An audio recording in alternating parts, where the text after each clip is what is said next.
The new Artist Acrylic Mediums from Winsor Newton are a great complement to the Artist Acrylic color range because they have the same cutting edge clear resin in them so that you have no color shift. And it's a pretty concise range as well. Didn't want to have too many mediums that get confusing. So we've got primers over here. You can see I have white gesso on the board here. Goes on very fluid and opaque. Also got clear gesso. I have a swatch of clear gesso I put here that's already dry, so you can see your substrate or your surface through. Might be something nice if you were working on a wood panel and you wanted to see the grain come through. And I also have some that I just brushed out here, so you can see that it goes on sort of milky, but it will dry clear. I've also got fluid mediums and gel mediums. Remember that mediums are going to change either the sheen, they're going to make something more glossy or more matte, thicker or thinner.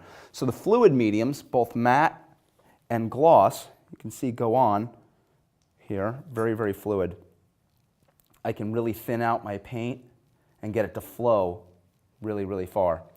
And then I have that in matte and in gloss, depending on what sheen I want to have. And then I also have gels, a matte gel and a gloss gel. This one here is gloss, and you can notice that when this goes on, very, very thick, very thick.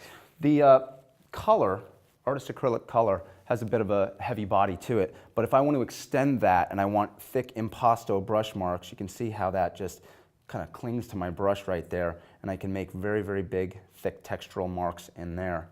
And if I want even more texture, I like the modeling paste. This is kind of fun. You can take this really, really thick, and it holds these great peaks. It's very flexible. I can even sand it. I can even carve it, which is kind of neat. If I want to put this down and let it dry, I can put color on top of it, or I can mix color into this. And all these are fully intermixable, so you can do all sorts of customized effects with them. So that's a really neat one. I like that a lot. Over here, we also have slow dry medium.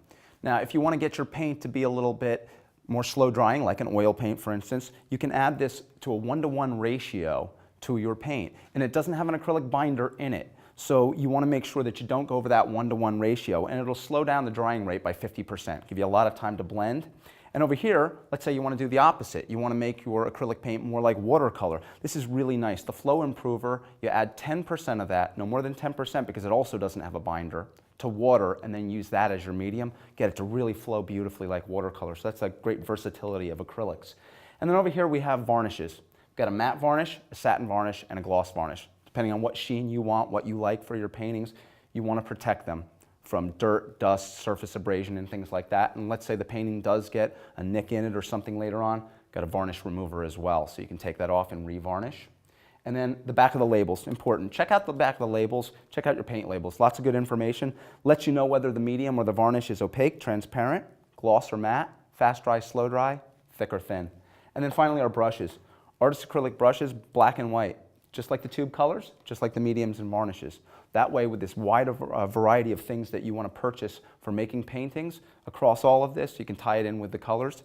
It's a synthetic brush, but sturdy enough to be able to handle the heavy gels and the heavy body paint that you have with Artist Acrylic.